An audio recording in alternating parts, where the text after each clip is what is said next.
Salve, salve, otorrino de todo o Brasil. Estamos aqui com mais um episódio do Otorrino Talk. E hoje, mais uma vez, com um convidado ilustríssimo, que daqui a pouco o Bruno vai poder apresentar para a gente. Mas antes disso, sempre fazendo as honras e o agradecimento a essa empresa fantástica que tem apoiado esse projeto nosso, que é a Ferrari Medical.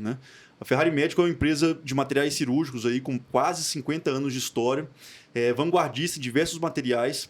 Inclusive, nesse último congresso de otorrino, eles apresentaram um laringoscópio infantil, que, sinceramente, para mim, é o único do mercado. Eu nunca tinha visto nenhum desses com a qualidade que eles fizeram e, principalmente, com saída dos dois lados para você poder operar.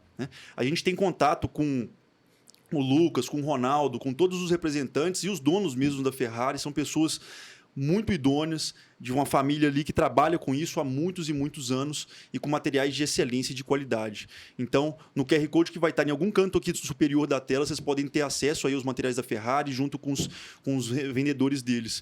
Então, é uma empresa assim, fantástica e a gente recomenda super, tá bom? Então, dando seguimento aí com o nosso podcast, sem mais delongas, um convidado muito, muito especial que o Sassá vai passar para vocês agora. Então, salve a todos. Hoje a gente tem a honra de receber no estúdio o professor Eduardo Makoto. O professor Eduardo Makoto teve graduação pela Unifesp, Escola Paulista de Medicina, com término em 1999. Residência também em otorrino pela Unifesp, Escola Paulista de Medicina, com término em 2004. Mestrado e doutorado pela escola em 2008 e 2012, com ênfase no polimorfismo gênico da interleucina 6 na polipose naso-sinusal.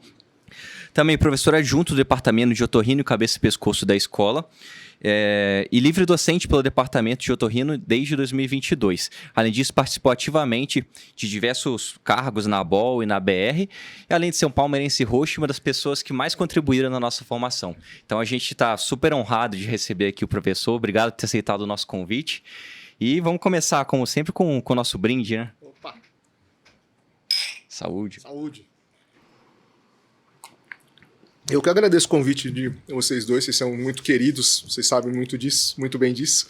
E vamos lá, vamos fazer de novo, vamos conversar mais, vamos botar um pouquinho aí do que a gente tem de história aí para dividir. Sim, antes de começar com nosso roteiro assim, que a gente planejou, propriamente dito, eu e o Sassá, a gente realmente tem muito, muito, muito a agradecer ao professor Makoto. Assim, ele influenciou demais a nossa história dentro da especialidade e dentro da residência. Ele foi nosso chefe de residência e para o Sassá, inclusive, o Sassá fez iniciação científica com o professor Makoto durante a graduação. Então ele conhece o professor pelo menos uns 5, 6 anos, vai? Ou até mais um pouco, talvez. Então, é uma pessoa que realmente teve um impacto muito, muito grande na nossa carreira. E é um prazer imenso, assim, estar trazendo ele aqui hoje para poder falar com a gente. Professor, a gente tem tido, assim, para poder mostrar para as pessoas, mostrar como é que foi sua origem, sua história. E saber como é que foi o começo do professor Makoto, antes mesmo da medicina e antes mesmo do otorrino. Onde que o senhor nasceu? Onde que o senhor viveu? Como é que foram suas principais influências? Ah, muito bom. Bom, eu sou originário de São Bernardo do Campo, aqui no ABC Paulista. Minha família toda lá, eu nasci, cresci, minha mãe morava na mesma casa, meus pais moravam na mesma casa que eu cresci desde molequinho. Estudei tudo lá em São Bernardo e eu só acabei vindo mais para São Paulo depois que entrei na escola mesmo, que aí eu não morava em São Paulo, morava em São Bernardo, ficava indo e vindo. Mas foi a partir daí que eu comecei a conhecer mais São Paulo. Até então, São Bernardo é perto, mas, é interior, Você gosta de ficar por lá, não quer sair de lá. É outro estilo de vida. É outro estilo de vida, não tem a menor... Eu ficava jogando futebol na rua. Eu jogava futebol na rua. Nossa. Até meu primeiro ano da faculdade. Eu tinha 17 anos, a gente jogava futebol na rua, até que a gente foi assaltado, na rua, jogando futebol lá, e a gente parou de jogar futebol na rua. Mas até os 17 anos de idade ainda jogava futebol na rua. Uma experiência bem interiorana mesmo, assim, de infância, É bem gostoso. Era onde a gente morava era bem bairro mesmo, bem residencial, então era diferente, não tinha muita coisa grande, não. Legal. E como é que foi, assim, a sua escolha para poder fazer medicina, Como é que foram as influências que te levaram até lá? Essa é uma questão bem complicada. Acho que depois eu comecei a entender que é coisa de libriano mesmo, A gente é muito indeciso. E até então, sempre na minha cabeça, eu ia ser um engenheiro. Meu pai era engenheiro químico e eu... assim, gostava muito de exatas, sempre fui um aluno muito bom de exatas, gostava de biológicas também, de biologia, essas coisas, mas exatas sempre foi o meu forte, assim. Então, na minha cabeça, eu seria um engenheiro, preferencialmente engenheiro químico, que era a área do meu pai, né? A corrente do meu pai. Em alguns momentos lá do colegial, né? Do ensino médio, né? Na minha época era colegial. Na época do colegial, a gente pensava em uma outra coisa. Cheguei a pensar até em administração. Eu falei, não servo para ser administrador. Acho que vou ser engenheiro mesmo. Aí, no ensino médio, os meus professores já falavam, por que você não tenta medicina também? Porque é uma área que você vai bem aí nessa parte também. E eu falei, não, acho que não vai dar certo não. Até que uma conversa com meu pai, assim, nas férias de julho do terceiro colegial, ele falou, filho, eu fui engenheiro químico 5 anos da minha vida. Eu falei, como assim, pai? Não, porque os primeiros 5 anos eu fui engenheiro químico, depois você vira administrador. Aí você engenheiro para de ser engenheiro. Engenheiro se forma para ser tudo menos engenheiro, né? Uhum. E aí eu pensei e falei, putz, acho que eu não quero isso para mim, né? Então, aí começou a bater a história da medicina. Eu falei, acho que eu vou fazer medicina, então gosto dessa parte de ciências, de biologia e tal. E graças a Deus deu certo, e assim, Deus acho que me ilumina muito nessas decisões, porque eu sou muito indeciso, e aí decidi fazer medicina, acabei gostando, graças a Deus. Aí na residência foi a mesma coisa, gostava de nefro, estava pensando em fazer nefro no 4º ano. Nossa. Nefro ou pediatria. 5º ano comecei a gostar mais de otorrino, mas ainda tinha pediatria na jogada. Aí no 6º ano eu percebi que tinha que fazer alguma coisa cirúrgica, então estava entre cirurgia geral e otorrino, até que na hora de marcar, ela acho que vou fazer otorrino. Nossa. E para rinologia também, porque eu fiz os 3 anos de otorrino, até então acho que meu R3 inteiro tava tudo certo que eu ia fazer otologia. Eu ia ser um ontologista. Olha só, hein? É que na minha época a gente operava muito ouvido, muito. Acho que eu fiz umas 60 mastoides, assim, do 60, final do R2 até acabar o R3. Era muito volume mesmo. Inimaginável isso hoje. Né? Eu tenho uns números interessantes. Eu tenho certeza que fiz mais hérnia inguinal do que amígdala, né? Porque a gente passava na rinha de cirurgia. Era um ano, né? Era um ano. Eu fiz 14 estapedoso e 14 apendicés. Então, tava uma coisa bem equilibrada. E aí, ia ser otologista, aí a nossa formação em rino não era muito forte, assim. Eu gostava já, mas eu achava que eu não, pelo menos eu não tinha me formado muito bem. Aí a decisão foi mais por isso. Eu acho que eu quero complementar mais o que eu aprendi, o que não aprendi em rino. A otologia me ensinou bastante na escola. Então, aí por causa disso, eu acabei indo falar com o professor Gregório no jantar de encerramento do ano lá do meu R3. Né? Lá na pizzada. Na pizzada, quase na pizzada. Aí, professor, tô pensando em fazer rino, o que o senhor acha? Vamos aí, vem pra cá, vamos fazer, beleza. E na minha época não tinha fellow, né? Então não era uma coisa de prova, de vaga. A gente acabava virando colaborador e entrava no mestrado, doutorado, você ia ficando. Então era um pouquinho mais simples, era mais fácil por esse lado, mas era menos profissional, né? O que a gente faz com vocês agora é muito mais profissional. A formação de vocês é muito, muito melhor do que a que eu tive. Para quem está assistindo aí, a gente é um pouco mais jovem, assim, de formação, às vezes pode estar estranhando um pouco as coisas que o professor falou, principalmente em relação à rinologia, não era lá essas coisas na época que eu terminei, né? É que aquela época a rinologia ainda estava engatinhando dentro da nossa especialidade, né? O uso do endoscópio, ele começou antes, obviamente, mas ele não era francamente implementado, né? Poucas pessoas saíam com formação de cirurgia endoscópica naquele ano, né? Naquela época. A minha formação ainda, eu tive um pouquinho mais já voltado com cirurgia endoscópica por causa do Rodrigo, né? O Rodrigo de Paula Santos, ele já tinha tido a formação dele e tal, então ele já implementava as coisas lá na escola. Tinha o professor Aldo que participava de muita coisa na escola, na época que eu era residente lá, então muitas coisas, angiofibromas, as cirurgias mais complexas, o professor Aldo vinha ajudar a gente. Na parte de nariz tinha o professor Fujita também que já fazia muita coisa, apesar de ele não fazer muito endoscópica, mas todos esses tumores ele acabava entrando, então era bem interessante. Mas eu lembro assim de flashes, porque acho que na época que eu fiz a residência, talvez assim... O endoscópio estava bem assim, difundido no Brasil, não devia ter 10 anos, talvez, eu acho. Posso estar errado no número, mas devia estar por aí. E as coisas não eram tão rápidas como hoje em dia, por causa da internet. Hoje em dia, se eu soltar uma informação aqui no podcast, em 2 dias, a gente atinge todos os residentes de otorrino do Brasil. Uhum. Fácil. É, Eu bem percebi tranquilo. isso na época da pandemia, que a gente fazia os ERINO EPMs lá. Aham. Sim. Você conseguia soltar informação muito fácil. Antigamente não era assim, né? E eu lembro que cirurgia simples, eu abria uma antrostomia com etimoidectomia anterior, que eu faço em 2 minutos hoje em dia, se eu quiser fazer correndo. Antigamente levava 1 hora, porque pegava pedaço a pedaço, e o pessoal ficava na dúvida, será que eu tô pegando gordura, eu tô pegando cérebro, não sei o que lá, e botava no soro, via ceboiava. Era muito diferente, assim, porque o conhecimento tava iniciando, né? Agora já tá muito mais tranquilo, então realmente foi muito diferente. Eu falei pra vocês que a gente não tinha capa de vídeo, né? Ah, não? Não, deixa eu Era não só- vou falar essas coisas, mas como que era a cirurgia? Qual coisa a gente censura na edição, ué? Primeiro que muitas coisas não eram autoclavadas, era tudo no Sidex, que a gente nem usa mais, né? Sim. Eu lembro de fazer... Nossa, o Dex usava nas nasos, às vezes. Exatamente, Né? mas usava em cirurgia antigamente. Nossa. A amidalectomia era às vezes tinha um baldão assim, cheio de material de amígdala lá. Aí você puxava, lavava e usava na cirurgia. Era muito diferente. Caramba. E no nariz, a câmera, não tinha capa de vídeo, pelo menos na época que eu fiz a residência, a gente não tinha lá na escola. Então o que você pegava? Pegava a câmera, pegava uma compressa, enchia de álcool, passava na câmera, passava no cabo E foi. e ia lá operar. Pergunta quantas infecções intra-pós-operatórias a gente teve? Nenhuma. Nenhuma. Então, mas assim, não é que eu tô falando para fazer isso agora, não é bem, acho que a gente evoluiu muito na questão com certeza. de esterilização, de cuidado ao paciente, mas as coisas eram diferentes e dava certo também.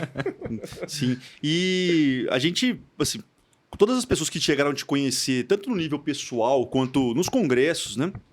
A gente nota que você tem uma habilidade muito grande para sistematizar aulas, né? Assim, isso é uma coisa muito marcante em todo mundo que já foi tocado assim pelas coisas que o senhor sabe, que o senhor conhece. E a gente sabe, nós que fomos seus residentes, a gente sabe de onde que veio isso. Eu queria muito que você contasse essa história para as pessoas, né? Para saber, poxa, ele dá aula tão bem assim, mas será que sempre foi assim? Será que é um dom? Será que é inato, né? Acho que no final das contas são 2 pontos, né? Primeiro as minhas dificuldades em aprendizagem. Então, se eu não sistematizar as coisas na minha cabeça, eu não aprendo. Eu sou muito cartesiano nisso, é um defeito, na verdade, porque eu não consigo... Uma aula mais... Tanto que eu lembro que às vezes tinha aulas de história, geografia, que era meio largadas, não, mas que era mais abertas, mais de discussão e tal. Não aprendia nada.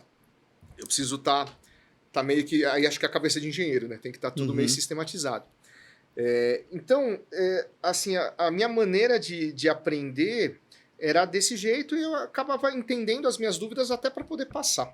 E como que eu comecei a passar? Porque lá em São Bernardo, o colegial que eu fiz, que é o Colégio Singular, era o mesmo dono do Anglo lá do ABC. Então, aí eu passei direto na nossa época era FUVEST, né? Fazia todas as universidades públicas aqui de São Paulo. E aí eu passei e eles já me chamaram para trabalhar lá no cursinho, no plantão de dúvidas. Não sei se vocês lembram, né? Ficavam Sim. Isso os mesmo. universitários lá, tirando dúvida do povo. Eu era um deles. E assim, eu tirava muita dúvida de exatas. Apesar de ser aluno de medicina, eu ficava tirando dúvida de exatas lá pro pessoal. E foi dando certo. E eles tinham uma política de subir o pessoal do plantão para dar aula, né? E assim, por azar de um professor, sorte meu, um professor teve alguns problemas, acabou atrasando muito a aula, acho que estava com alguns problemas pessoais também, acabou saindo. E aí eles me colocaram para dar aula. E assim, eu tinha 17 anos quando eu comecei a dar aula. Nossa. E a completar 18 anos, que foi no meu segundo ano da faculdade, né? Não, no primeiro, perdão. E aí, então, nossa, foi um estresse desgraçado, assim. Eu depois que eu descobri que eu sabia que eu era ansioso, mas não como doença, né? E aí, nossa, uma ansiedade danada. E a primeira aula, eu lembro que eu preparei um monte de coisa. Era uma coisa simples, era de cálculo de concentrações. Concentração comum, titulação, osmolaridade, aquelas coisas todas.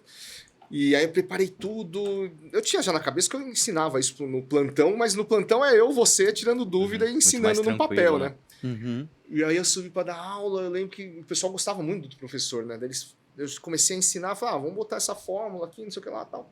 Ah, professor, mas o outro professor lá não ensinava em fórmula, ensinava em regra de 3. tá bom, então vamos lá. E comecei a dar uma aula no improviso lá. Aí deu certo, assim. Eu tô falando, Deus ilumina também algumas coisas que tinha tudo para dar errado, podia ter sido um desastre, eu podia ter vomitado lá no tablado, porque era uma turma grande, devia ter uns 120 alunos naquela turma. Nossa, assim. que pressão. Não, É, aquele imagina a cursinho, pressão, né? as salas grandes tinham mais de 200 alunos, assim, era Nossa. grande. E deu certo. Aí eu acabei dando aula minha graduação inteira, então acho que do segundo ano até o sexto ano eu dei aula. Parei de dar aula quando eu fui para o Exército. No R1 também não dava para dar aula, porque o esquema de R1 na escola era muito pesado, Sim. né, porque era da geral. Uhum. Aí no R2 e R3 voltei a dar aula, mas aí no R3 eu comecei a perceber que não ia mais dar, porque aula no cursinho, muito do que é a sua habilidade também de dar aula é você saber que tipo de exercício cai. É mais ou menos o que vocês estão fazendo agora com o RL Card. Sim, sim. Então eu tinha que acompanhar vestibular, eu tinha que ficar fazendo questão de vestibular, porque daí eu conseguia... Sim, sim. Eu lembro que do quinto ou sexto ano em diante eu já estava acompanhando tanto o vestibular que eu acertava questões que iam cair, porque você sabe mais ou menos o padrão das questões. Então Sim. mudava o número tudo, mas a ideia da questão era semelhante. Então eu já não tinha mais tempo para fazer esse tipo de preparação. Tem né? outros focos, né? Exatamente. Aí Completamente. no R3, com bastante peso na consciência, eu parei, no final do R3 eu parei de dar aula e no cursinho, aí nunca mais dei aula no cursinho. E só que dar aula em congresso, para médico, é muito diferente. Muito, muito diferente. Porque as aulas médicas, às vezes, tem pouco espaço para aquela improvisação, sabe? Sim. Improviso. Na aula de cursinho, obviamente, vocês sabem, é muito mais fácil para você improvisar. Tal. Na aula médica não é tão... Ainda mais que você usa PowerPoint, usa mídia, tudo, não é uma coisa tão simples. Tem tempo, né? Tanto que para vocês, eu dava aula como? Na lousa. Na lousa. Porque é o que a gente consegue fazer mais variações, consegue... eu tô com dúvida nesse tema, então vamos focar para esse tema. Então, e eu aprendi isso foi no cursinho, porque no cursinho eu dava aula na lousa. Sim. Na época que eu dei aula no cursinho, não tinha tanta multimídia para usar, então era lousa de giz ainda. E quando você fala que você é muito cartesiano, né? Diga-se de passagem, as lousas do professor são sempre assim, né? Várias cores de pincel diferentes, que ele sempre tem vários. E vão se ligando. E tudo vão se ligando, assim, tudo muito compartimentalizado, né? Verdade. Agora que você falou, faz todo eu lembro sentido. até as aulas online o senhor fazia também, né? Eu tentei, eu na verdade, eu lembro naquela época que eu comprei aquele notebook para fazer isso mesmo. Ah, é? Porque era um note que eu conseguia escrever na tela. Aí eu virava um tablet, eu conectava lá para vocês, acho que acabei nem pegando, mas antes eu levava aquele notebook, conectava no HDMI, saía na tela e eu ficava escrevendo. Nossa. Com vocês, foi no RNPM Residentes, lembra? Que a gente fazia online, aí era pelo Zoom e tal, e a gente ficava escrevendo. Era o meu dia a dia, por isso que é que pra gente da medicina é uma coisa muito fora da realidade, né? Porque não dá para ensinar num congresso de 12 minutos de aula, não tem como você fazer um negócio desse.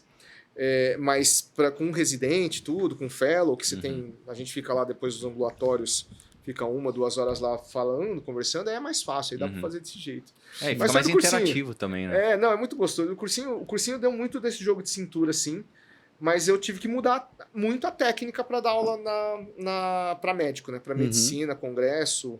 E o mais complicado foi lidar com a ansiedade, né? Isso as pessoas às vezes não sabem, eu sou ansioso pra caramba.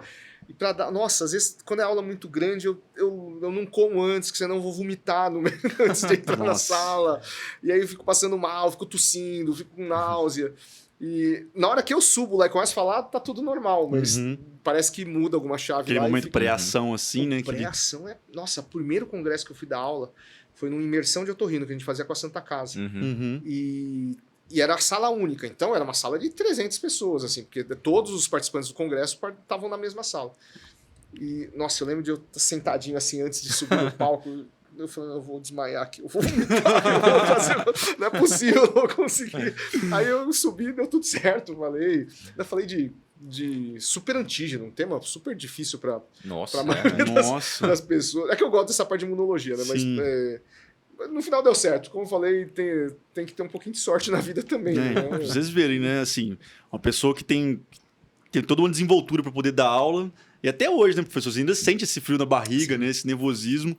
Então, gente, faz parte, cara. É treinamento. É treinamento mesmo, né? Você vê uma pessoa que treinou durante anos, assim, em dar aula, e até hoje, na hora que vai subir no palco ainda pra poder dar aula, ainda sente aquele frio na barriga. Então, é treino, né? Treino como qualquer uma outra coisa, né? Fantástico, fantástico, professor. E uma dica para vocês que estão escutando a gente: se você quiser ter acesso a aulas que o professor dá, o canal no YouTube dele a gente vai deixar no link aqui na descrição do vídeo no YouTube. Vocês conseguem ter acesso a muitas e muitas aulas que a gente tem na EPM, né, na Escola Paulista.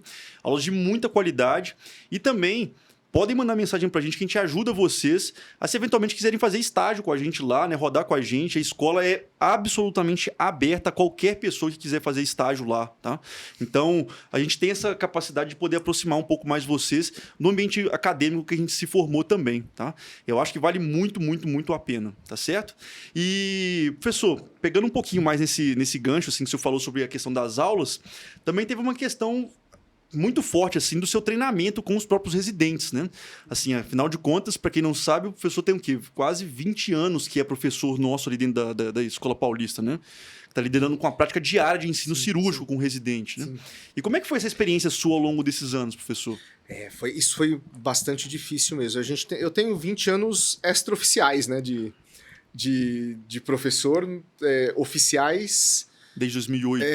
Não, oficial eu virei docente em 2013. 2013. Então são 10 anos de oficial, mas eu desde 2004 que, de alguma maneira, a gente acaba orientando residente e tal. E, olha, o meu aprendizado cirúrgico foi muito mais lento do que o de vocês, por exemplo, por N motivos. Por isso que eu falo que hoje em dia é muito melhor, a gente consegue proporcionar um aprendizado melhor para os nossos alunos, nossos residentes, porque tem mais cenários, tem mais cirurgias, tem mais volume, tudo é mais do que na minha época em relação à qualidade. Talvez quantidade, como eu falei, realmente ouvido antigamente era mais do que agora, por questão socioeconômica, né? Tinha muita mastoide otite crônica, né? Tinha muito ouvido crônico. Então, eu lembro que para fazer a gente que fazia nossas agendas, né, cirúrgicas. Então, quando você passava no estágio da Otos, você tinha que marcar seus pacientes de ouvido. E a gente passava em duplas no meu ano de R3, a gente acabou fazendo um esquema de duplas para poder passar 2 vezes nos estágios. E eu lembro que em um mês de PS, 4 segundas-feiras, lá no pronto-socorro da escola, eu lotei a nossa agenda de ouvido. Nossa. De mastoidectomia. Só de caso que chegava no PS. Só de caso que chegava no PS. Então, era diferente. Mas assim, voltando à tua pergunta, meu aprendizado foi bem mais lento do que o de vocês. O nível que o Sassá, por exemplo, tem agora quase no final do fellow dele de Santa Casa, talvez eu tenha demorado uns 10 anos para conseguir. Nossa. Porque, primeiro que, isso é um lado ruim, as coisas eram muito sozinhas, assim, sabe? Hoje, não passa pela sua cabeça você fazer uma cirurgia sem supervisão num sistema de ensino. Eu fiz muita cirurgia sem supervisão na residência, depois de formado, às vezes eu era o mais velho para ensinar, então sem muito... Isso é ruim. Hoje em dia não existe isso mais na Escola Paulista. Hoje em dia o negócio é muito bem profissional, muito bem estruturado. Por causa disso, o ganho foi menor. Era um ganho mais sustentado, mas era um ganho menor. E muito desse ganho foi no Diadema, porque no Diadema eu fazia cirurgia toda semana, fazia cirurgia grande e tal. E aí eu brinco que no Diadema aprendi a operar com a esquerda, né? Porque você ficava o residente lá do lado. Eu com a esquerda, eu com a mão esquerda, eu conseguia mexer. Não, é aqui, ó. Diadema faz a gente bater com as duas, né, cara? Ali, total. Ali ensina. E a técnica lá, né? Às vezes o sangramento era um pouquinho maior, né? Vocês sabem muito bem disso. A técnica, o orientador ficava com o aspirador já lá dentro. O residente ficava com a ótica, com a pinça, e você com o aspirador, e aspirando, cutucando. Fazia 4 mãos, 2 aspiradores, assim. Numa narina só, né? Sem ser epinóstolo. Então, isso que o professor falou é muito legal. Às vezes vocês podem estar perdidos aí, quem está escutando a gente. Dentro da Escola Paulista, a gente tem uma série de estágios que a gente tem fora do Hospital São Paulo, né? E o Hospital Estadual de Diadema, sinceramente, aquilo ali é eu devo muito da minha formação àquele lugar, Ah, cara. todos nós, né? Todos nós Assim, passamos podia ser lá. longe, podia ser difícil de chegar lá, tanto lá quanto o Pirajussara, né? É quase 1 hora pra você chegar lá e voltar. Mas assim, o grosso da nossa formação, nitidamente, é lá. A escola é pro nosso refinamento ali, pra coisa com a técnica um pouquinho mais apurada, mas lá foi onde, poxa... É Lá o dia a volume, dia, né? lá é o dia a dia. volume, o dia a dia. É o volume do dia a dia. Eu fui contratado lá por 14 anos. Eu fui contratado logo depois que saí da residência, no R3. Então, em 2004, eu entrei lá. Em abril de 2004, eu entrei lá. E aí eu fiquei até dezembro de 18. Foi... Até postei recentemente uma foto da última coxinha que eu comi. Na padaria, né? A coxinha com Lá no coca na Barbosa. padaria. A padaria também que traz ótimas lembranças pra gente. Sim, né? sim, com certeza. Então, assim, gente, acho que muito interessante essa posição que o professor colocou aqui agora, que às vezes a gente fica muito ansioso por achar, poxa, às vezes você escuta um chefe mais antigo seu falando assim, na minha época era muito melhor por conta disso e disso e disso e daquilo. Com certeza, cada geração teve seus pontos fortes, né? E teve coisas que ela conseguiu aproveitar mais do que outras, né? Sim. Na geração mais antiga, com certeza o volume cirúrgico era infinitamente maior, né? Os pacientes tinham uma demanda muito menor, você chegava para o paciente e falava que tinha que operar e ia acabar Rafa, operando. Era muito maior, mas era muito maior de coisa muito menor. Entendi. O que vocês dois fizeram na residência, no R3 da escola, na rinologia, eu não fazia na minha época de residente, mesmo de pós-formado. A sinusé básica que vocês fazem hoje era avançada de antigamente. Então mudou muito. Hoje, você consegue abrir um frontal com a formação que você tem lá de residente. Sim. Vai sofrer, vai demorar um pouco, vai ficar com dúvida, vai ficar olhando à toa. Sim. Mas isso também acontece Vou ligar comigo. pro senhor quando eu Sim, precisar. mas isso acontece comigo. Só o problema não tem pra quem ligar, mas isso acontece comigo também. Você acha que eu não Sim. tenho dúvida? Você acha que tem hora que eu olho, caramba, cadê esse frontal? Aí eu vou lá, olho pra tomo, aí volto aqui.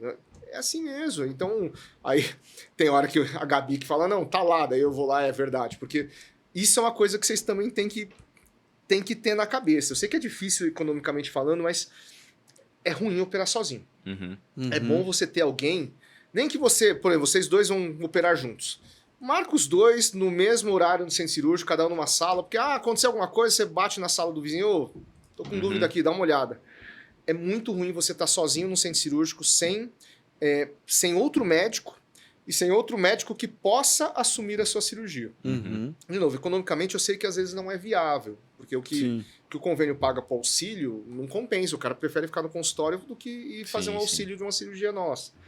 Mas talvez fazer, vocês têm um monte de amigos, vamos marcar, vamos pegar um dia cirúrgico, esse período é nosso cirúrgico, então marca os dois, marcam lá, cada um numa sala, porque a maior parte das vezes que dá problema, que você não consegue resolver, o outro que tá fresco entra e resolve em 10 segundos. Sim. Só de estar descansado, Só de chegar estar lá. descansado, chegar lá de boa, tá aqui, ó, calma. Então é assim, isso não quer dizer que o cara que entrou é melhor do que você ou que você é ruim. Não, é normal, você tá cansado, você tá toda hora olhando na mesma coisa, não tá sangrando pra caramba, você começa a ficar de saco cheio. Entra alguém de cabeça fresca e resolve. Claro que não vai precisar entrar sempre, mas numa situação que você precisar de ajuda, acho que é bom você ter alguma maneira de ter essa ajuda, sabe? Então isso é uma coisa importante. Eu, fazendo um cabeça e pescoço agora, essa noção pra mim, ela ficou muito clara. Assim, igual você falou, né? Economicamente às vezes não dá, é óbvio que a gente não consegue fazer tudo na condição ideal. Mas assim, operar sem outro cirurgião do seu lado que é apto a poder fazer a mesma coisa que você faz, né? Ou pelo menos te ajudar quando você está num momento de dúvida, é fundamental. Disso eu não... Nossa, acho que com o tempo você vai ficando cada vez menos corajoso e mais cauteloso nesse aspecto, né? Exatamente. E isso que o senhor falou, achei muito legal. Assim, na escola, eu posso falar... Eu tive uma vivência de cirurgia endoscópica na rinologia fantástica mesmo.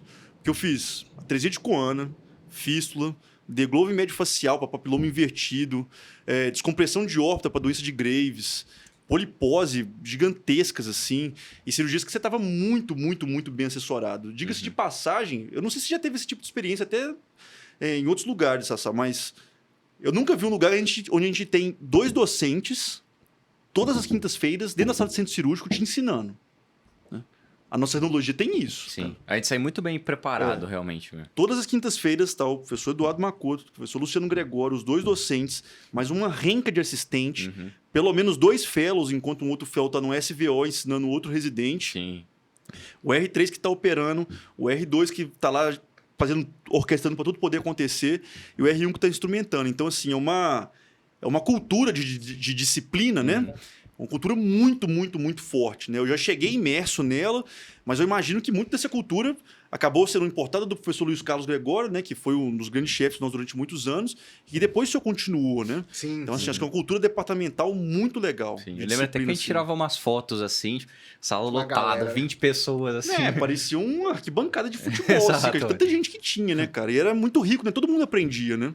Todo mundo aprendia. Tipo, quando o Felo não conseguia fazer, a Gabizinha entrava e conseguia fazer. Se a Gabizinha não entrava, aí viu o Luciano Gregório, o professor, ou o Marrone mesmo, né?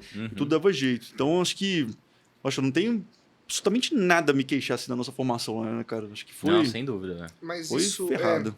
Mas isso acho que é obrigação nossa também, sabe, Rafa? Eu como eu falei, teve inúmeras coisas muito positivas na minha formação, mas também houve algumas coisas negativas e essas negativas a gente tenta mudar, faz parte. Assim como quem suceder a gente vai ver, putz, eles falharam nisso, vamos melhorar isso daqui. Acho que faz parte. Acho que é legal você falar do professor Gregório, que o professor Gregório é uma pessoa que eu sou muito... Eu sou grato a muitas pessoas, assim. Mas tem algumas que não tem nem como mensurar, que são meus pais e principalmente a Cíntia, né? Sim. A Cíntia que, quando era residente lá e, putz, não sabia o que fazer, tava na Rino, mas aí não tinha tema de trabalho para eu fazer o mestrado. Ela que me colocou em contato com o orientador dela, que ela já estava fazendo mestrado. O orientador dela era o professor Ismael. O professor Ismael que falou, olha, estou fazendo as coisas de genética, dá uma estudada nesse polimorfismo, vê se tem a ver com... se faz sentido para polipose. Aí eu fui lá, estudei, dá para estudar, faz sentido, aí acabei fazendo. Então, e ela que era residente, ela já falava, não, você vai ser docente desse negócio. Então ela que... Olha só, eu comecei a namorar ela no R3, né? Então, e assim, eu sou mais tranquilo, sou aquele cara... você vai fazer um passo? Peraí, vamos ver se vai dar certo aqui, vai dar certo ali. Putz, peraí, mas e se 2 pra frente, vai dar... Eu sou mais comediante. Ela, não, vai que vai dar certo, vamos. Daí eu ia, entendeu? Então, dava aquele equilíbrio bom. Né? Mas tem que ser assim, né? 2 muito centrados... não é que não dá certo, mas você vai ficar sempre no mesmo lugar. E 2 muito doidos vão estourar, vão quebrar a cara, não dá certo. Então, bater de frente com alguma coisa. Tem que ter um equilíbrio mesmo. E assim, tem coisa que ela é desequilibrada e equilibrada, tem coisa que eu sou desequilibrado e ela é equilibrada. Então acho que tem que dar um... Então meus pais e a Cíntia principalmente... Meus pais por ter dado toda a base, né? Não vim de família rica, meus pais sempre se esforçaram pra caramba pra estudar. Eu estudei no melhor colégio de São Bernardo. Pra você ter uma ideia, nesse colégio, eu tinha amigo meu de sala, isso com um colegial, você tá o quê? 14 anos, né? 13, 14, 15 anos. Eu tinha amigo de sala que tinha carro, ia de carro na escola com 15 anos, e o carro era melhor do que o carro que meu pai tinha. Então, meu pai, eu não pertencia àquele mundo. Meus pais se esforçaram para eu poder estudar lá. E a Cíntia, assim, desde que ela entrou na minha vida, tudo que eu consegui fazer, assim, teve dedo dela, né? Não tem jeito. Sim, a Cíntia realmente merece um capítulo à parte, assim, para quem conhece, acompanha o professor em rede social, você vê a Cíntia muito presente em todos os momentos dele. E para nós que fomos residentes, né, a gente... É uma mãe pra gente. Uma mãe, né, poxa. A Cíntia tá presente em todas as coisas. Tá. Quando você precisa conversar com ela sobre qualquer coisa da sua vida, assim, que você estiver meio mal, ela é uma mãezaça, assim, para todo mundo. Ela realmente abraça todo mundo ali. Então, é bonito ver o professor falando isso, né? Para quem não sabe, é um casal de pós-doutores, né? Todos os dois têm formação acadêmica de altíssimo nível. A Cíntia, a formação dela, se eu não me engano, é na parte de endometriose, não é, professor? Isso. Com pesquisa de endometriose. Ela é bióloga, né? Isso, ela é bióloga de formação. Mestrado, doutorado, e pós-doutorado, ela é pós-doutora. Sim, você vê que, assim, é realmente um casal de mentes incríveis, assim, né? Que conquistaram muitas e muitas coisas juntas. E o mais bonito é... Começando lá de baixo, né, professor? Degrau a degrau, passo a passo, né? O que importa é a caminhada, né? O resultado. Sim, né? E ela sempre super presente, seja nos legítimos, nos churrascos, ela sempre tava lá com a gente. Hoje só que ela não conseguiu, porque ela tava trabalhando, ela mudou de carreira, né? Agora ela virou consultora de moda, que era o que ela sempre quis na vida. Ela, assim, tem 2 coisas dela. A primeira que, desde criança, a mãe dela me falava, Makoto, A Cíntia, eu falava, filha, escolhe uma roupinha. Ela ia lá, apontava no mais caro. Era sempre assim, impressionante. Sem nem olhar o preço. Ela não tinha preço, mas ela conseguia escolher o mais caro. E o segundo ponto é que ela sempre teve jeito pra moda. É impressionante. Eu lembro quando eu comecei a namorar com ela, que ela começava a fazer umas combinações de roupa, aí dava uns 4, 5 meses, o negócio virava moda, tipo, ela antecipava tendências, então ela tá na carreira certa agora. E aí, só pra complementar, eu tinha falado de pessoas que eu agradeço muito, o Sr. Gregório, pra mim, foi sempre fantástico, assim, sabe? Ele que abriu as portas da rinologia, quando ele viu que eu queria continuar e queria fazer a coisa dar certo lá, ele deu carta branca, assim, falou, não, eu falava, professor, isso aqui não tá certo. Imagina, um moleque... eu fico pensando, se hoje em dia um moleque na minha idade viesse falar pra mim as coisas que eu falava, como que eu reagiria. Pra você ver como ele era bonzinho assim comigo, sabe? Porque eu falei, professor, isso aqui tá errado, não dá pra ser assim. Não, Aí ele olhava pra mim assim e falava, tá, Makoto, como você quer fazer? Não, então, vamos fazer assim, tá. Mas se não der certo, vai fazer do meu jeito. Eu falei, tá bom, professor. Daí eu tinha que fazer. Se não der certo, ia ser do jeito dele. Então eu tinha que correr atrás pro negócio dar certo. Eu não sei se eu teria essa assim, não digo liberdade, mas essa confiança em alguém na idade que eu tinha para fazer uma coisa. Então eu sou muito grato a ele, assim, ele abriu muitas portas para mim, assim. Obviamente porque ele via potencial no senhor, né, claro. E eu acho que também é uma característica muito legal de bons líderes, sabe? São pessoas que realmente conseguem trazer pessoas boas para perto, não amputar elas, né? Assim, não diminuir elas, não deixar elas sem espaço para poder crescer. Porque foi até uma coisa legal que o professor Ricardo Bento falou na entrevista com a gente, né? Que ele sempre falou assim, olha, na minha época, na política acadêmica, vocês sabem como é que funciona. Na escola não deve ser muito diferente. Cercado de gente, às vezes, que impede ali o crescimento do outro que está ali do lado, né?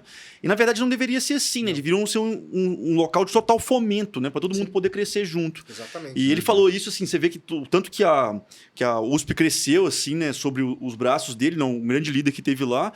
E o professor Gregório, sem sombra de dúvidas, conseguiu fazer isso na rinologia e emplacou essa cultura, né? Sem dúvida. Vencedora ali pra gente, né?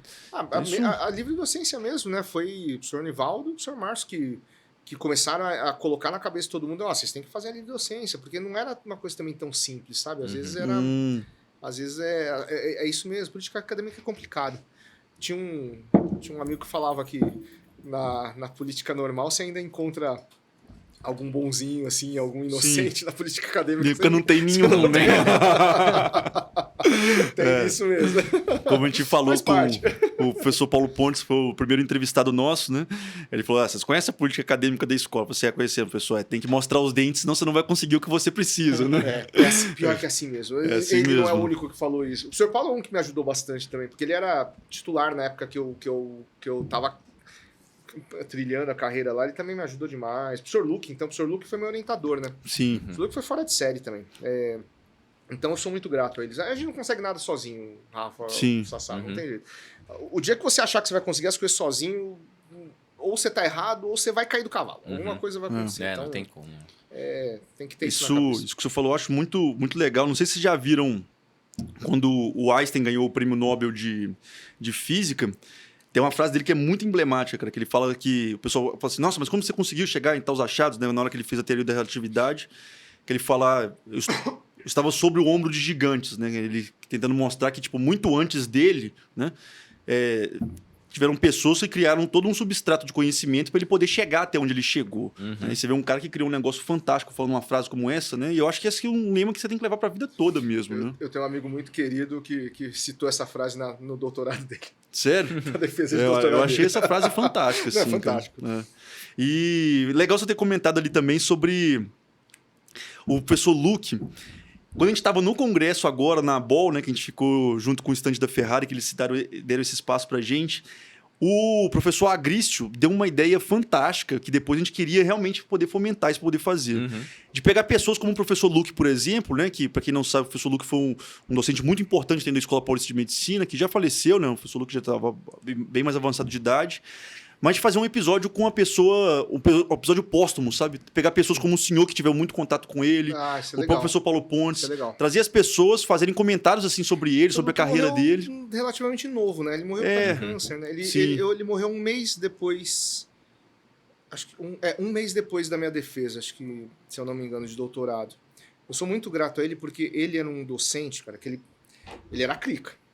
Não podia... Ó, vocês acham que eu sou crica? O bicho é muito pior. E aí no mestrado, cara, ele era aquele docente que ele pegava, eu escrevia lá a tese dele, mandava pra ele, não me manda por e-mail, não.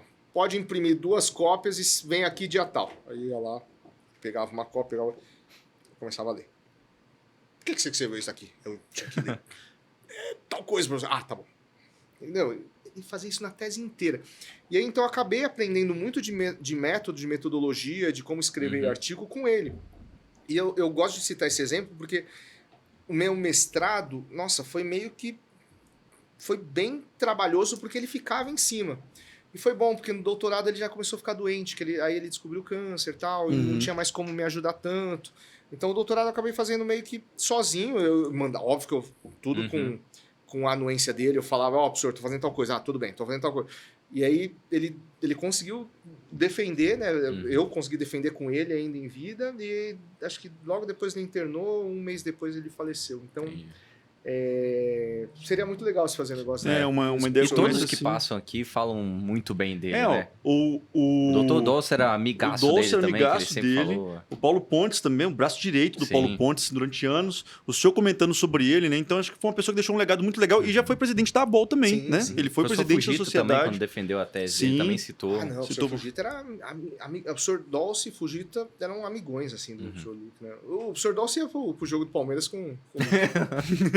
Você sabe que eu levei ele de jogo do Palmeiras, né? O Palmeiras goleou. Verdade. Cara. Ele é o cara mais sortudo pra jogo do Palmeiras. Depois disso eu nunca mais pisei lá, velho. Foi 4x0 Palmeiras contra Botafogo. Exatamente. Só o boletim da sorte, né, cara? Não, nunca mais. Não, e depois, semana seguinte, eu fui ver um outro que o Palmeiras também ganhou, acho que de goleou também. Eu falei, nunca mais vem aqui. O Sassal, o Sassal flamenguista mais gente boa que eu conheço, cara. Tem que deixar isso bem claro, né? Porque... Então... Vou até postar esse corte. Esse corte vai, cara, vai render bem. E aproveitando que você comentou sobre essa questão dessa toda a parte acadêmica, né, do mestrado, do doutorado, né? E veio um título assim absurdo, né, que é a defesa de livre docência. Né? Para quem não está habituado com as titulações acadêmicas, né? A defesa de livre docência é simplesmente o mais alto patamar acadêmico que você pode chegar dentro de uma instituição pública no Brasil, pelo menos, sem sombra de dúvidas, é o maior patamar. E o professor, além de ter tido um doutorado, uma defesa de doutorado quando ele era super jovem ainda, né? Foi uma das pessoas mais jovens do departamento, a defesa de doutorado. Também teve uma defesa de tese de livre docência, né? De tese não, né? De livre docência, muito jovem, né? Assim, a gente lembra das pessoas que estavam lá do seu lado, né? O professor Fernando Ganança, o professor Testa, o professor Fujita, né? Todos ali, pelo menos, o quê? Foram meus professores. Seus professores, né? Pelo menos... Não chamando eles de velhos, né? Mas... Porque, pelo menos, o Ganança deve ter o quê? Uns 6 anos mais velho que você? 10 anos mais velho que o senhor? O senhor Fernando, acho que dos 3 é o mais novo. Ele é 10 anos mais velho do que eu. Não, foi uma honra, né? Poxa, eu esqueci de falar. Não sei se vocês sabem, no meu doutorado eu tinha um projeto de doutorado, coletava pólipo, botava no formol. Eu ia fazer... Porque assim, eu fiz um estudo genético no mestrado. E aí pro doutorado eu queria pegar esse estudo genético e ver se realmente, quando eu olho lá na parafina do pólipo, se o gene que produz a interleucina 6 tinha mais interleucina lá. Cara, eu estocava na minha geladeira, estocava no armário. Era uma várzea. Aí um dia, cara, minha sogra tava lá em casa... Deixando bem claro que eu adoro, minha sogra me trata como filho. Não, eu amo minha sogra me trata como filho. Meus sogros, né? Meu sogro já faleceu, mas os dois me tratavam sempre como filhos. Nossa, como eu disse, eu tenho muita sorte na vida. E a minha sogra fez uma faxina em casa, jogou fora meus pólipos, cara. Nossa Cara, eu tinha acho que uns 50 pacientes coletados, jogou tudo fora. Eu não sabia o que fazer. Aí, tava na época que tava assim, o professor Luke veio falar comigo, Makoto.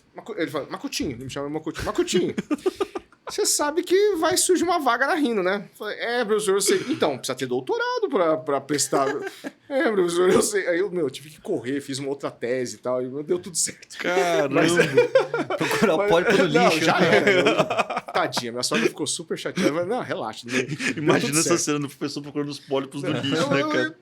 Aquelas placas de Egger. Aquela sacola assim. Era. Tadinha dela. Imagina. Não, mas ela é um amor de pessoa, cara. Minha sogra é fora de série. E nossa, se eu falar mal de sogra, vocês podem me criticar, porque a mulher é fora de série. A gente edita esse corte e coloca também. Boa. Tadinha, ela é boazinha demais. E aí, nossa, livre docência, eu acho que de tudo que eu consegui aí, você falou de doutorado novo, eu acho que eu não defendi o doutorado tão novo, não, mas eu acho que eu virei docente, acho que mais novo, assim. Uhum. Foi com quantos anos, mais ou menos, professor? Boa pergunta. Eu tava em 2013. 13, né? Eu tinha... Nossa, o lado engenheiro já foi embora. Deixa eu ver. 16... Eu tinha 36 anos quando eu passei no concurso. E na escola é um concurso bem complicado, né? Tem que ter vaga, tem muita coisa envolvida. Então, isso me deu muito orgulho, assim. Fiquei bem feliz, né? Mas, de novo, cara, você tem que ter tua capacidade, mas tem que ter muita sorte, porque tem que ter a vaga no momento que você tá lá fazendo as coisas. Imagina se essa vaga surgisse, sei lá, 8 anos depois, será que eu estaria no pique ainda de fazer as coisas lá na escola? Talvez eu não estivesse. E talvez a vaga seria para outra pessoa que estivesse mais no pique. Então, cara, tem que ter sorte. Surge, o bonde passa uma vez, você tem que estar pronto na hora que o bonde passou. A pessoa certa na hora certa. Tem que ser assim. Então, isso não depende de você. Sim. Mas você tem que estar preparado. Cara, mas você tem um monte de coisa. Você acha que só tem a carreira acadêmica na tua vida? Não, você tem um monte de outras coisas que você tem que pensar. Não. Então, tem que dar sorte. Então, no doutorado, foi muita sorte. A docência foi sorte de dar tudo certo e eu estar lá na hora de dar tudo certo. Então, fiquei muito feliz. Mas da livre docência é uma coisa que aí eu me orgulho bastante, porque daí realmente foi... A livre docência como se fosse você falou bem, é o auge da carreira acadêmica sem precisar de vaga. Se você tiver... Então, é diferente do docente. Para eu ter virado professor da escola, eu precisava ter a vaga. Eu poderia ser o maior cara do mundo. Não tem vaga? Não tem docente, não adianta. A livre docência não. A livre docência depende de mim só. Então, de mim não, de qualquer candidato que vai prestar a livre docência. Então, na livre docência, você acaba sentindo um orgulho maior. Aí, realmente, prestar a livre docência... Tudo bem que é cada um por si, não é um contra o outro, mas junto com o professor Fujita, que é um cara que eu admiro, assim, o professor Fujita é como se fosse um pai. A Cíntia chama ele de papi, né? Ela fala que é o pai dela aqui em São Paulo. Porque o professor Fujita sempre, nossa senhora, ele abriu as portas da otorrinopediatria para eu aprender e ajudar. Me ensinou muita coisa de cirurgia de tumor, cirurgias abertas, coisas que eu explico. Hoje em dia, você sabe, não é tão comum fazer coisa aberta, né? Pois é. Então, eu aprendi essas coisas com o Fujita. Abriu as portas da casa dele, cara. A Caliane também é fantástica. Nossa, é fora de série. Ele até pra graduação, eu fiz graduação, treinava handball com ele. Ele legal, era um pai pro time, pros alunos todos. Ele vai ser um cara que a gente vai trazer ainda eventualmente, assim, só pra vocês terem ideia. Uma pessoa. Vamos ter que censurar algumas coisas. Precisa filtrar. O professor Fujita já é um sexagenário, assim, mas ele vai treinar handball todas as semanas até hoje. Toda terça-feira. Você botar você pra sair treina handball. Ele treina handball com o time da faculdade até hoje, com mais de 60 anos. Vocês estão entendendo o que é isso? A quadra da Atlética tem o nome dele, né? Tem. É muito legal. A cada 5 anos a gente dá uma plaquinha pra ele. Muito legal, cara. Ele adora. Pensa uma pessoa que respira aquela universidade, né? Aquela escola pós de medicina. Ele merece. Ele merece. E homenagens devem ser feitas em vida mesmo. Acho que tem que fazer isso. E além disso, diga-se de passagem, olha, docente, mais de 60 anos, quem faz serviço universitário sabe do que eu tô falando. Não é tão comum você ter contato com um docente mais antigo assim, de instituição. Sim.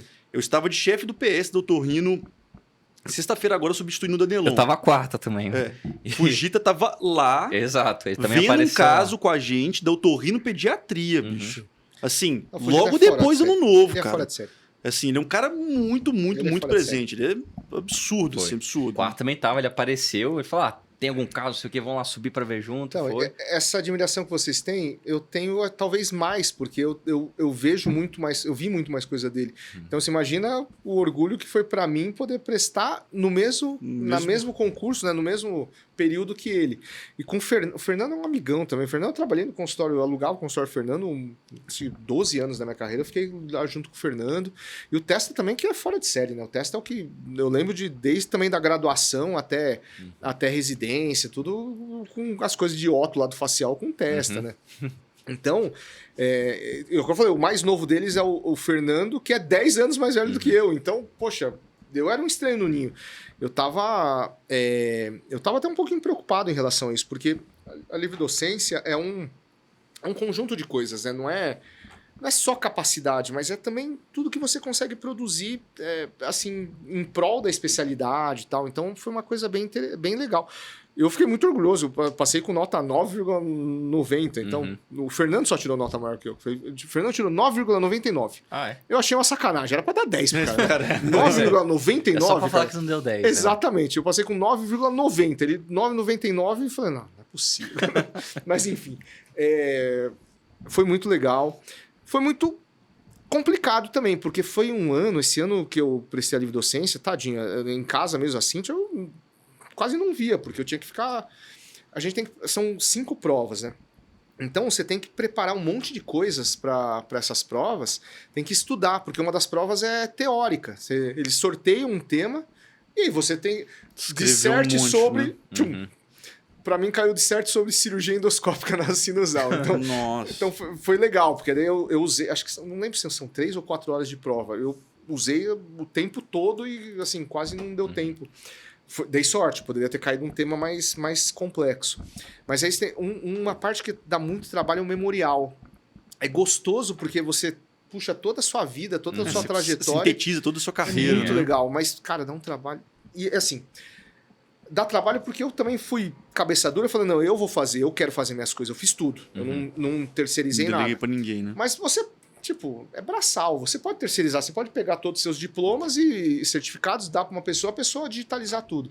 Mas o cabeça dura que resolveu fazer, né? Mas aí, puta, deu um trabalho desgraçado. Mas isso daí foi bem legal, porque daí eu consegui, poxa, prestar junto com essas pessoas que são ícones e que foram meus professores. Nossa, fiquei muito feliz. E diga-se de passagem, a defesa de livre docência da escola é uma das defesas de livre docência mais puxadas que tem por aí, cara. Muito difícil. O professor Márcio, depois em outra ocasião que eu conversei com ele, na época dele, você tinha que fazer uma demonstração de cirurgia em um paciente, cara. Nessa época. Ele teve que operar. Eu preferiria fazer isso. Porque a cirurgia, pra gente que tá todo dia faz, operando, realmente. Só que não é ético. Hoje em dia não se considera ético, hoje em dia... você tá num estresse, tem um monte de nego te olhando. Pô, a chance de você... Fazer uma cagada, né? É maior, né? Então, eticamente, não se faz mais isso. Mas o que virou no lugar? Virou, acho que a prova... Acho que o projeto de pesquisa, se eu não me engano. Então, quer dizer, dá muito mais trabalho fazer um projeto de pesquisa uma cirurgia.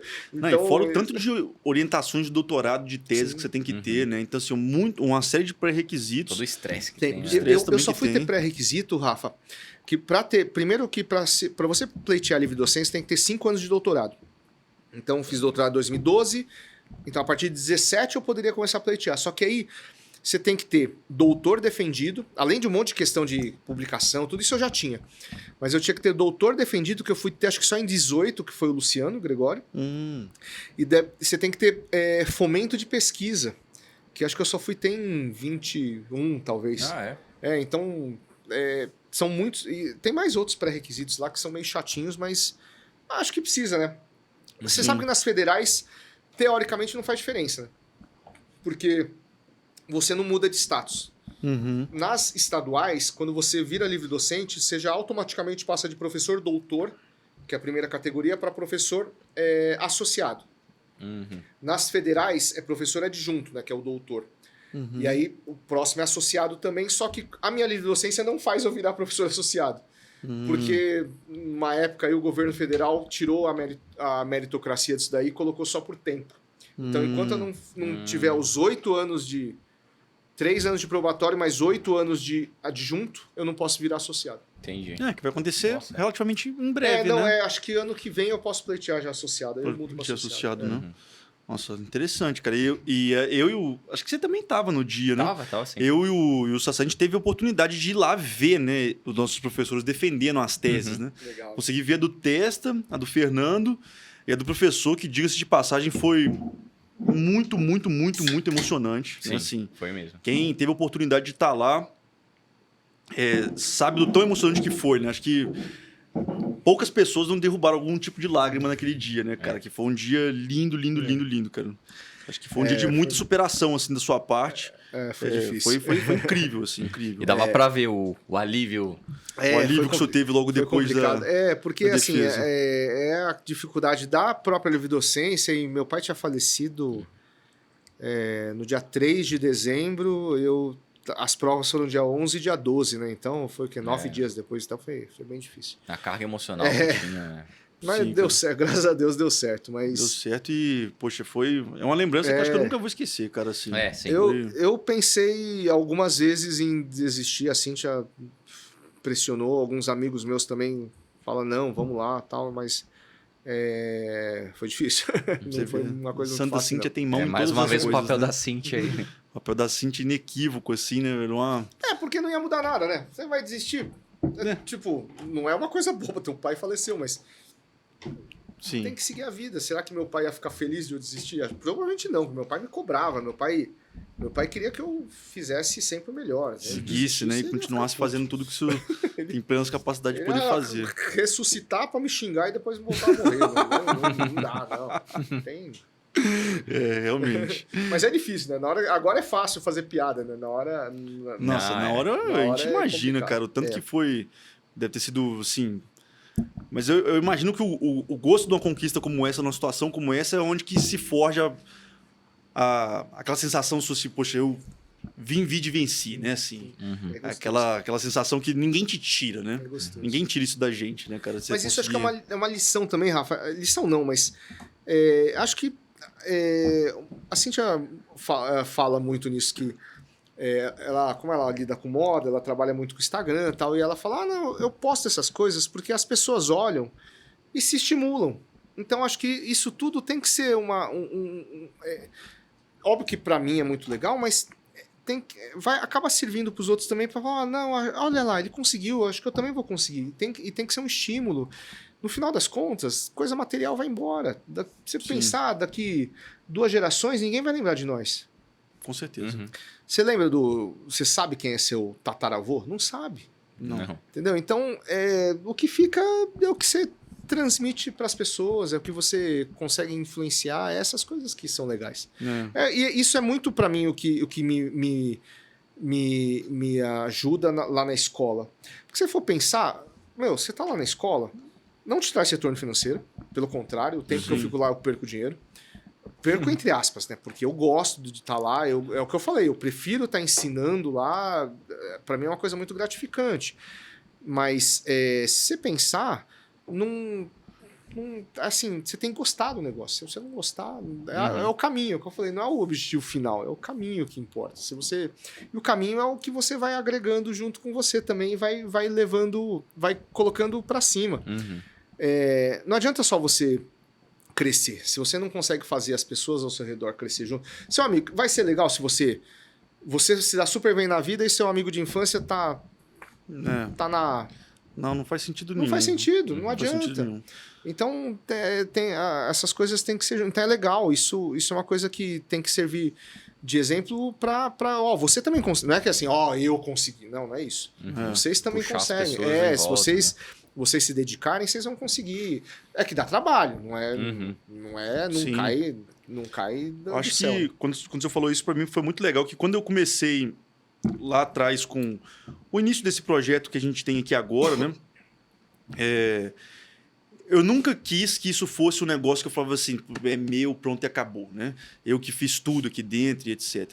A primeira coisa que eu quis fazer foi, poxa, cara, eu quero meus amigos perto de mim, cara. Eu quero fazer um negócio com eles, né, velho? Por quê? Poxa, eu ia pra casa do Sassá durante a residência, a gente tava todo lascado lá, um monte de coisa pra poder fazer, um monte de função absurda. No R1 apostando evolução no dardo. Postando evolução no dardo, assim, cara. Eu lembro dessa história. A gente, tipo... Quem que tinha perdido? Eu perdi. Foi você, foi o Foi evoluindo no outro dia Eu ainda. lembro disso aí. Eu e o Sassá postando quem evoluiu outro paciente no dia seguinte, né? Depois que a gente tava tomando uma na casa dele. E a primeira coisa que eu quis fazer foi, poxa, eu quero chamar um amigo meu pra poder fazer junto. Aí chamei o Sassá, aí depois veio a Aline junto, dando aula junto com a gente, veio a Milena, veio o Caio. Agora tem a Lara que tá da Otto, a gente agora conseguiu uma outra pessoa pra poder dar aula de laringe junto com a gente da Santa Casa. Poxa, o gostoso é realmente fazer isso, né? Não, isso que é legal. Isso que é o mais legal, né? Aí a gente pega e consegue fazer um programa como esse, né? E mais uma vez agradecer muito a Ferrari por conseguir ajudar a gente, né, com esse patrocínio poder fazer isso. Eu tanto que a gente consegue aproximar uma figura como o senhor e outras figuras tão legais que a gente entrevistou aqui agora da vida de outras pessoas, né? Assim, residentes de outros lugares, otorrinos de outros lugares, né? Então, para nós, a contribuição que fica para a comunidade, né? Porque, por exemplo, você falou, daqui a 2 gerações ninguém vai lembrar de nós. Com certeza.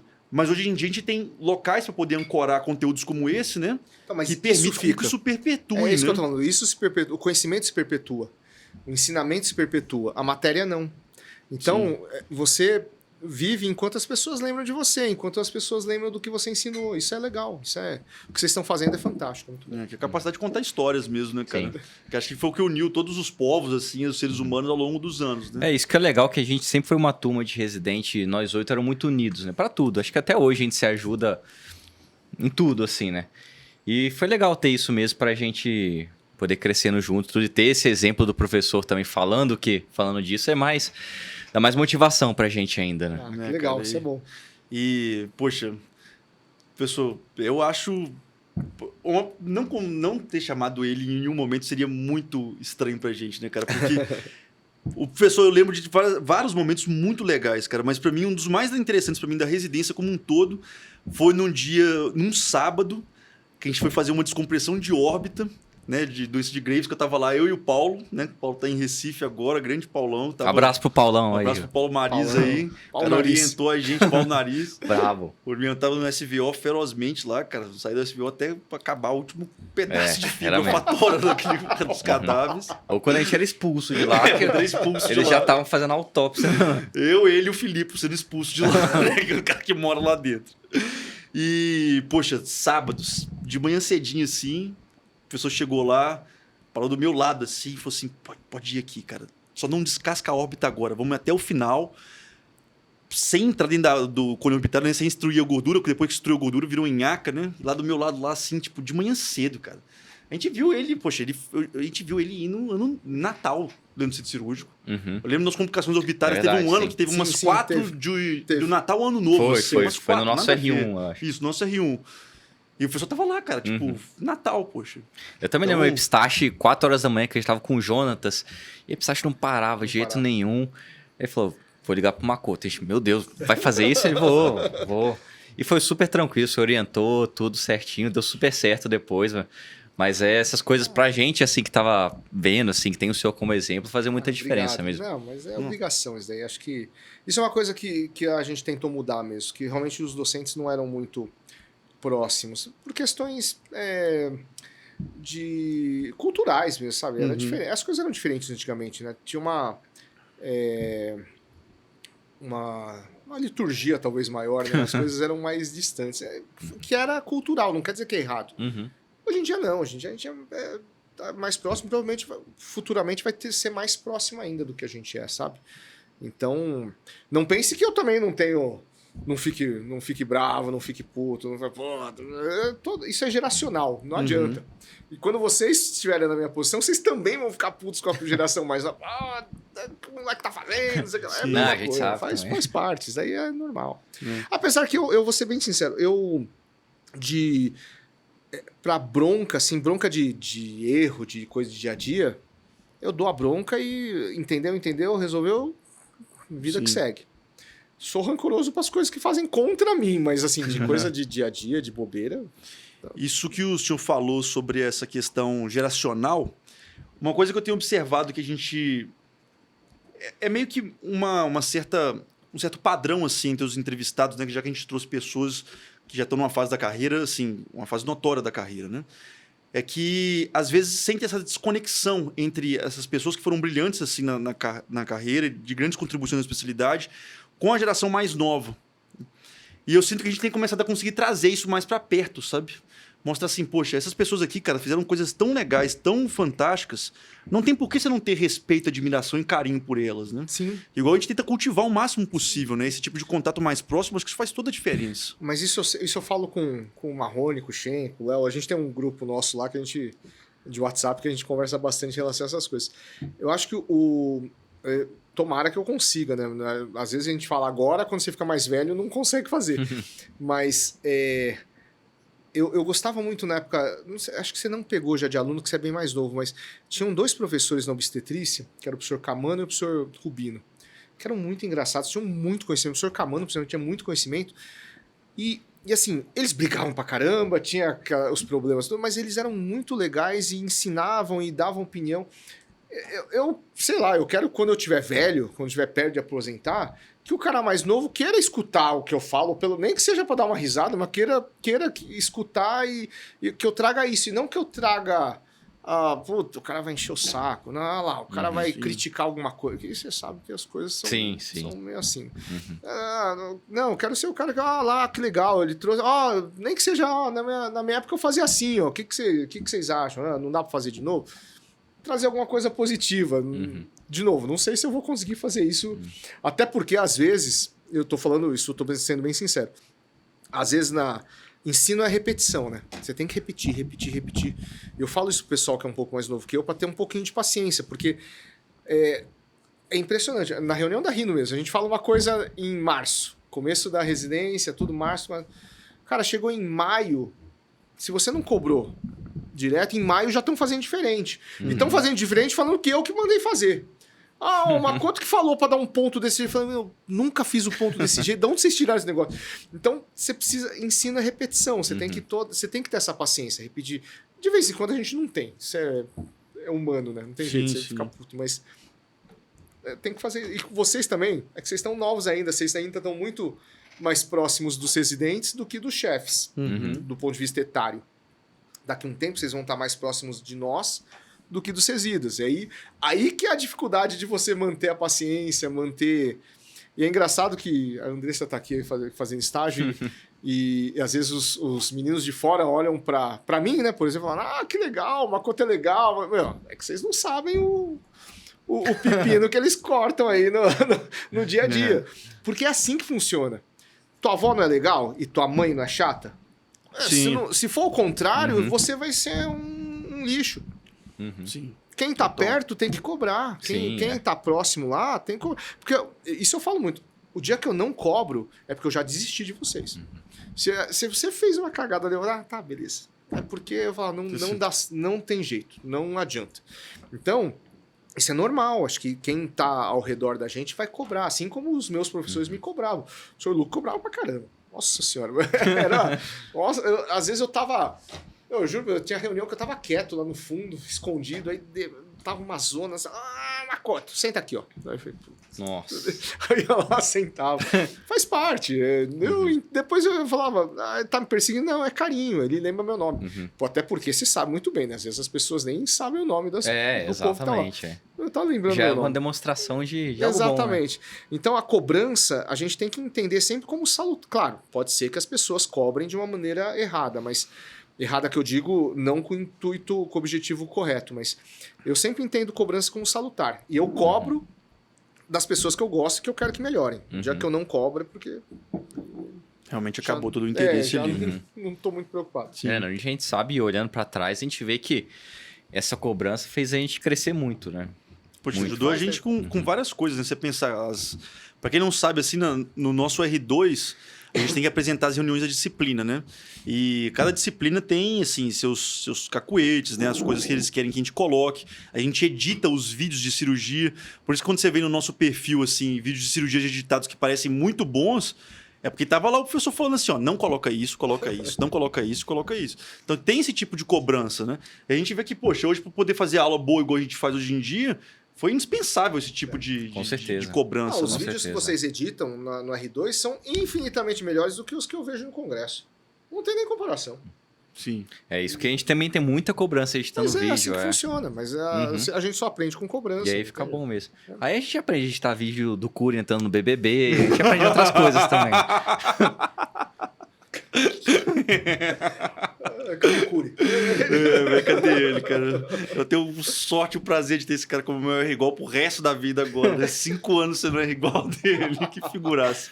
Forte abraço pro Curi aí. Se vocês não conheceram ele, vocês vão conhecer ele ainda, cara. É uma figura incrível. E, professor, assim, a gente deixa pro final, geralmente, para poder trazer uma mensagem, assim, pros jovens otorrinos, para otorrinos que estão começando a carreira ali, alguma mensagem que você gostaria de trazer para essa próxima geração e que, poxa, você acha que pode ser o próximo caminho, assim, para nós, né? Pra gente poder trilhar. Cara, você sabe que toda vez que eu participo de alguma coisa, assim, pedem mensagem, eu fico meio... O que eu vou falar? Olha, eu acho que o principal de tudo, pelo menos do que eu vejo de mim, assim, das pessoas que me ajudaram, tudo é que você não desista. Primeiro, nunca desista do que você acha que tem que fazer, sabe? Se é o seu objetivo, é o projeto de vocês aqui. Já pensou se você tivesse desistido na primeira dificuldade? Não teria saído nada disso. Então, acho que a primeira coisa é, se você tem convicção de alguma coisa, não desista. Segundo, seja grato às pessoas que estão ao seu redor. Você nunca consegue nada sozinho. Tá? A pessoa que acha que o que vocês escutam, eu fiz isso, eu fiz aquilo, alguma coisa tem errado. Não é. A gente tem... Claro, não é que é errado falar que você conseguiu fazer tal coisa. Mas tudo que eu consegui na vida, óbvio, eu consegui, mas teve muita gente ao redor para te ajudar, sabe? E acho que para vocês dois, principalmente, continua trilhando esse caminho de ensino, de divulgação. Acho que isso é muito importante. Acho que é importante ter gente boa e honesta como vocês fazendo esse tipo de coisa, porque a medicina já foi muito a propaganda era só do picareta, era só do... Ainda tem muito picareta. A gente ainda vê muito... Vocês sabem, ainda tem muito picareta, mas é bom que tenha gente de boa índole, de boa fé e de capacidade, porque não adianta só ter boa fé, ter boa índole, ser legal e não ter capacidade. Vocês têm, então continuem trilhando isso. E pro pessoal mais novo, acho que tem que... cara, o médico, e isso eu percebi há alguns anos já, dando aula, tudo... Cara, o médico tem que ser bom. A gente tem que querer sempre ser melhor, sabe? Não adianta querer estar na média. Acho que você não pode. Mas eu só vou atender no interiorzinho. Não, cara, mas o paciente que vai estar lá na tua frente, ele está esperando que você seja bom, que você tenha estudado, que você saiba resolver o problema dele. Então, médico não pode se acomodar na média. Isso é uma coisa que infelizmente mudou e acho que vocês têm que botar na cabeça de todo mundo que é diferente. Você tem que lutar para ser o melhor. Mas eu não vou ser. Não tem problema, mas você tentou. Só de você tentar ser o melhor, você já saiu da média. Se você acha que se eu tô na média tá tudo bom, você vai estar abaixo da média.